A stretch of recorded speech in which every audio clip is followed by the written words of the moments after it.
Are you over dependent on email? Now, I know I did a Fix Your Funnel Friday earlier on this, but what I've seen over and over again is this over dependence on email that can lead to some pretty serious problems in your business. This is especially important for people who are new Infusionsoft users.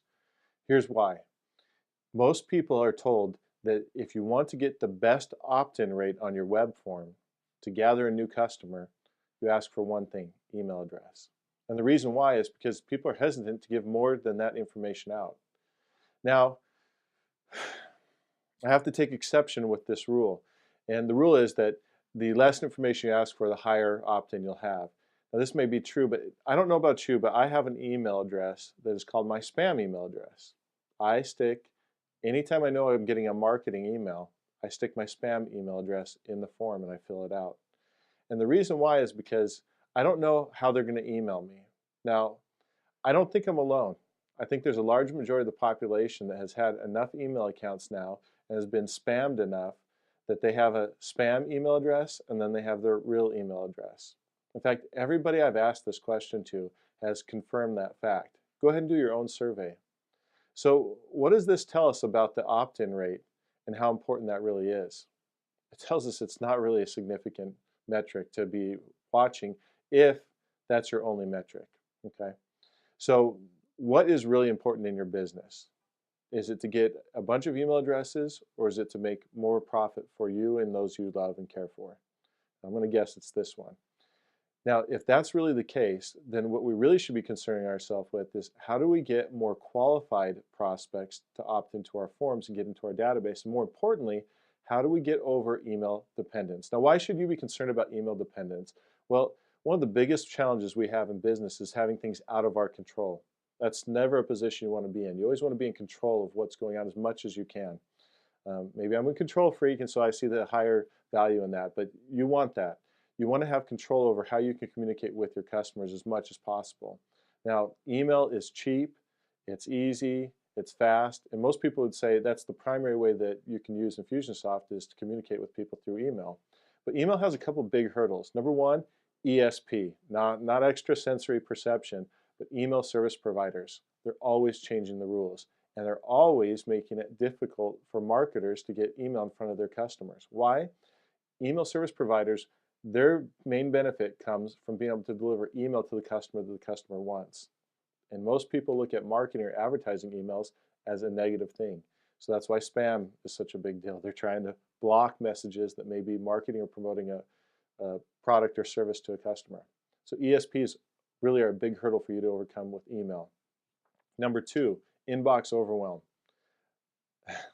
People that are doing things, people that really are going to be the people that you're going to want as customers, their email boxes are full. They're inundated with emails. Now, maybe emails from their crazy uncle. It may be chain emails like that. It could be legitimate emails. It could be emails about school for their kids or for other organizations they're interested in. And then there's marketing emails that they may or may not be interested in. And then there's all sorts of other transactional emails that they get for different things that they're doing online. So what happens to their email inbox? It becomes a place of overwhelm, not a place that they really want to go to and visit. Another reason not to be email dependent. And finally, and this is a big one, you do not want to be email dependent. And you may kind of hesitate because of the spam strike phobia. That's a big concern here at Infusionsoft because unfortunately, it doesn't matter if people opt in, double opted in, if they mark your stuff as spam, you could potentially get a spam strike, which means that your ability to deliver email is in jeopardy with Infusionsoft. It's a big concern. It's another reason why you don't want to be email dependent. In fact, and look, here's where I'm coming from on this whole topic and why you should continue to listen. Me and my brother, we took a company from 0 to 1.3 million in our first 12 months of business, and it was largely on the back of email marketing. So I'm not, an email virgin in terms of marketing. I've used email very effectively to build a very substantial business. And I learned something very quickly. As quickly as possible, I wanted to get from email to multimedia. Now, email to multimedia means we get from being just sending emails to be able to send multimedia. And what we did to do that is when we had people, we pushed people via email marketing to register for one of our free trainings. And this is, I'm about to get to the very important part of this whole discussion, which you're going to want to pay close attention to. When they registered for the training, we did not ask for name and email address. We asked for name, email address, cell phone number, office number, fax number, and mailing address. If you did not give us all that information, you would not get the hotel information for our event. And as a result, you could not attend our free training and not be presented with our information and then given an opportunity to buy our services. So why was it so critical that I asked for all the information? And did that not reduce the number of people that I had convert into attendees for my live training? Well, this is interesting. At one point in the business, we saw kind of a drop-off in our conversions. We paid very close attention to how many people converted on that registration page. And we saw a little bit of a drop-off. So we thought, well, maybe we are violating that rule of asking for too much information. And so I backed off all the information we're asking for down to name and email. Now, I did this just to see if this would help with conversions. And guess what happened? That's right. Conversions dropped further. Conversions dropped further when I reduced it from asking for all that information to the name and email. Now, why was that? Would that not cause you to question? Would that not cause you to think about and say, why in the world would that happen? Like this exact opposite of what you would have expected. So we did something different. We enhanced our offer and we added back all the questions we were asking in terms of contact information that we had there before. And guess what happened? Conversions went up. See, conversions are not related to how much information you're asking as much as it is, what are you offering for the information you're asking for? More focus should be spent on how do I get people to give me more contact information so I can go beyond email dependence in terms of my follow-up, so I can get offline, get into the phone, I can get into the mailbox, I can get into their text messaging. How do I do that? By offering more compelling information, more compelling offers that would get people to want to give me their information and not their spam email address, but their legitimate email address because they trust that what I'm going to offer them is valuable enough. That is the real way to overcome email dependence. Enhance your offers. Identify what it is that your prospects are really looking for and enhance it. Don't ask for their email address for an email newsletter. Nobody wants a new email newsletter. Sorry to tell you that. Ask for their information in exchange for information they really want. Get to know your customer and prospect. Get to know what their real problems are. What are the real pain points? And how does your product or service really address those fundamental problems that they're trying to overcome? Once you identify that, think of what you could deliver to them that would actually help them to get closer to solving their problem. And as a result, build trust and confidence in you as your ability or your company's ability to deliver on helping them overcome that problem or reach that goal that they're after. If you will do this, you can ask for more information. Now there's another key point. Think about how asking for their physical address could be correlated with a necessity for you to be able to deliver what they're asking for. This is, how can you deliver something physically to them that would require them to give you their mailing address? How can you deliver something via SMS that would require them to give you their cell phone? That would allow you now to contact them over phone and SMS. Think about these questions, and as you do, I promise you, you will overcome email dependence. Now, I got so fanatical over this that I went so far as to go on an email fast. Now, we do send emails out inside of Infusionsoft for our Fix Your Funnel business, but it is almost at a bare minimum, and yet we have continued to see growth month over month over month that is phenomenal. I'm very excited about it. I'm excited what we've done, the people that we've attracted as Fix Your Funnel customers.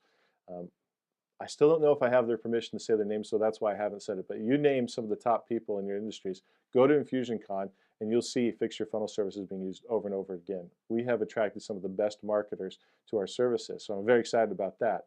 But I made a commitment to see what I could do without using email as my primary mechanism for follow-up and for pushing people to the next step. And I've been excited with the results. I think results speak for themselves. And the whole point of this is that if you can overcome email dependence, now that doesn't mean you don't use email, but don't become dependent on it. I always use it as a front runner. Let's give a quick example. I'm going to take you to a little example of what this could be. So first, let's go ahead and go to the whiteboard for this. Okay, so this scenario, and by the way, red paper, why do we have red paper? I don't know. It used to be back in this little trivia, back in the olden days, you would print your financials on red so that if anybody wanted to come and grab them, they couldn't photocopy them, which they had to do according to laws back then, because it all turned out black. But nowadays, I don't know why you have red paper.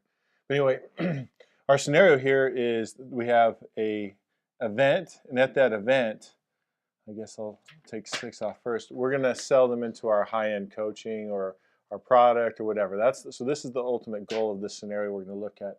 So starting over here, I'll step off screen. We have our video or something like that with an opt-in, or maybe just have an opt-in, no video, just some copy or whatever. And right here, we're asking for their email address. And maybe if we're really courageous, we're asking for their name, right? And when they submit this form, then they go to this next page, and this next page is whatever the promised deliverable was, and under that promised deliverable, we're going to then ask them to go and fill out a form. Maybe this is a registration form, maybe it's an application, and then we're pushing them to our event. It could be a live event, it could be a webinar, whatever. This is a fairly common flow for getting to some high ticket items or some high-end sales. I've seen this done a bunch. We did something similar to this, except for we kind of condensed this whole process and then pushed them to the live event, and then we sold. But regardless, this is the scenario. So let's take a look at how we can overcome email dependence and how that can make a difference. So first I'm going to take off a little sequence here that we may have if we were email dependent. So we just asked for the name and email, and maybe immediately or after a period of time that we allow for them to actually go through this process, we send them another email that pushes them there. I see some people that will not push them to the video page but to a thank you page, and then force them to go through the email to get there, as a hopes of trying to get the non-spam email. If this is your approach, let me give you some insight. They can still check their spam email and then get to the resource or the video that you were promising here, and then never look at your emails again. So that's really not the solution to go for, not raising the bar on what you're offering. So they get to what you offer, and if they don't go to the next step, then we may be continuing to push them to here, because we don't really know if they got here, if we went directly, or if we went through this, we may know, and then maybe we shift. But what happened is a lot of people take the old rules of autoresponders and they try and move that into Infusionsoft. So the result is that they're taking this flatline approach or this linear approach and just having timing be what everything is. But here we are, it's all email, some delay, email, some delay, email, some delay. And maybe even on this sequence, we start pushing them to this registration page or application if we can't get them to watch the video or something like that. So let's take an alternative to that. If we were upping our game in terms of what we could request from them because we made our offer more valuable, then maybe we send an email right off the bat just to confirm, give them a way to get here just in case they get distracted. And maybe then we send an email after a period of time if they didn't go through and go ahead and do this. We send them an email. But then if we don't get a response on the second email, and this is what I mean by leading with email, which is cheap and easy, but not being dependent on it. So you see this is exactly the same right up until this point. Then what I do is I may send an SMS. And again, you're going to reference these mechanisms when you're gathering the information in the first place. I send them an SMS with an exclusive additional video. Not this video, but additional video. And the reason for this is I'm trying to give an excuse for why I'm communicating in this other media. So I do that, and then I wait a little bit, and then I send this email. You'll see you have 1, 2, 3, 4 communication steps, just like I did before. But in this case, I'm not only doing email, and I may do a slight delay, or I may do it at the same time. I'm doing SMS, referencing the same location as the email. Now, some people will do an SMS to push people to the email, but with today's smartphones, it makes as much sense to push people to the same reference or the same location as the email in an SMS and have both of them say, hey, I just emailed you, but this is super important. So I wanted to make sure you got this. Check this out. And then the link there.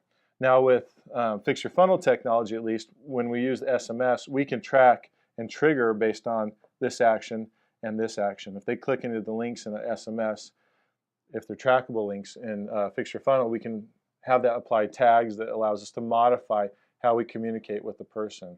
So let's look at the next step. Let's say we got them to register, and Anybody that's done live events, either free events or low-cost events or even high-end events, know that you don't get 100% of the people coming through. In fact, let's put some numbers up here just to give this some flesh. So let's say that you got 100 people to come to this point and they opted in and they're getting to the video or the resource or whatever you're offering here.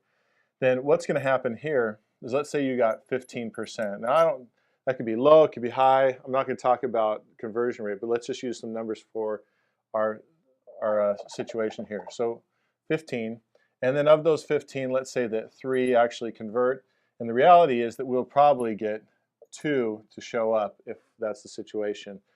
70%, 66 to 70% is a really high show-up rate for a free or low-cost event. And so let's look at this. This is our scenario. Now, if you get 2 people to your event, we'd have to like erase a bunch of those people, and that's not going to be very good opportunity for you to make the money that you're looking for. So we'd have to add a 0 here. So add a 0, and hopefully if we could keep everything consistent, we'd end up with 20. And 20 is probably not what you're looking for your event. Obviously, there's always a sweet spot for a live event, whether it's a webinar or even and especially a live in-person event.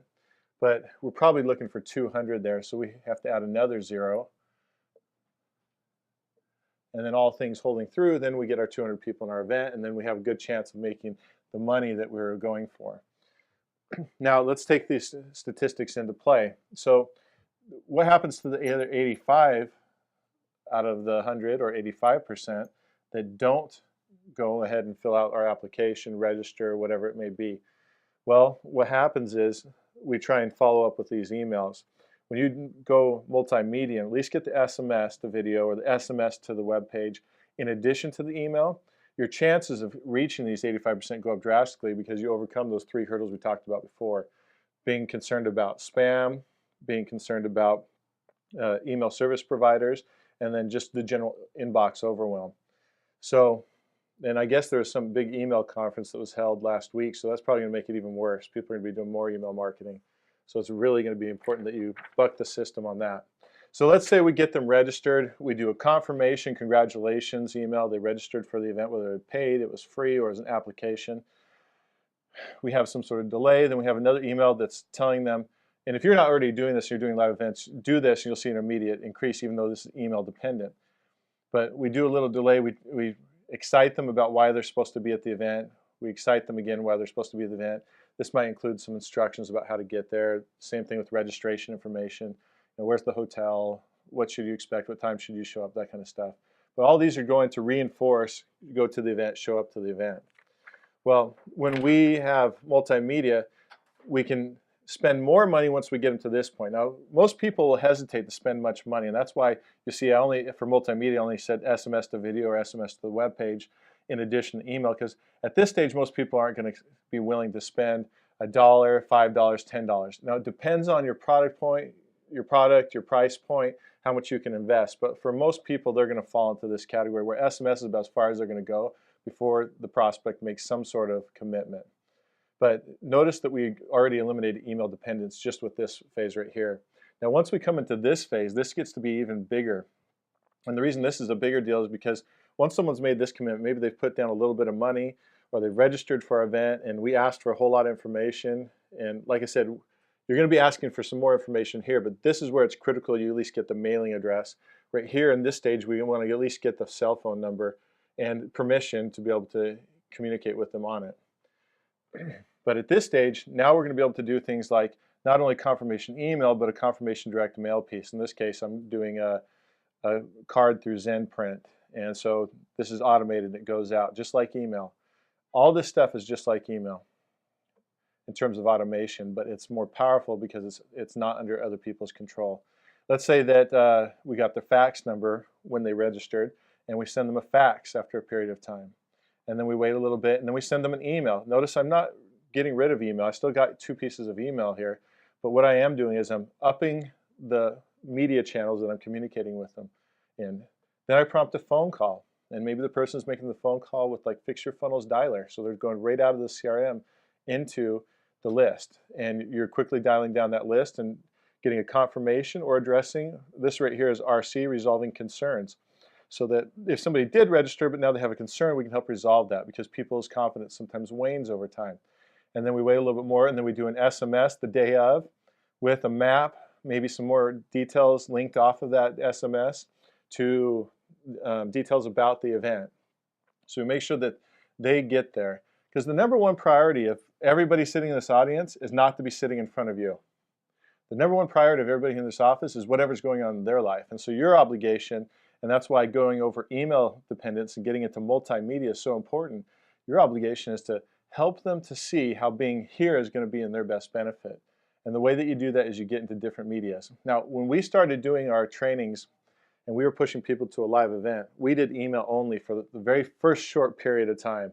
And we quickly realized something we had no idea before, which was just because somebody registers and says they're going to attend doesn't mean they're actually going to show up in the seat. In fact, it's around 50%. It can be as low as 30% for free events, because there's no real obligation. People have a hint that you're going to sell to them.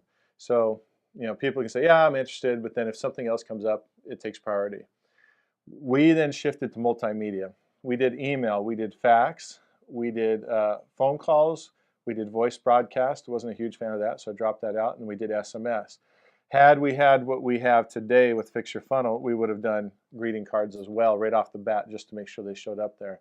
We used different mechanisms like a virtual ticket. Even though it wasn't really critical for them to get in, we gave them a virtual ticket and told them they had to have it in order to get in the door. This reinforced that by putting it up on the calendar, putting it up on the refrigerator, whatever they did to make sure that that was in front of them, that, hey, I got to be there. So they'd print that out and have that on their desk. So we did these different mechanisms that were multimedia to make sure that we got people to the event. We got all the way up to 70% of the people that registered would show up, which was critical because you can't sell people that aren't in the room. And so that experience was very important for the experience of getting them to be able to invest with us. So hopefully this helps you to see why email independence is such a big challenge in your business.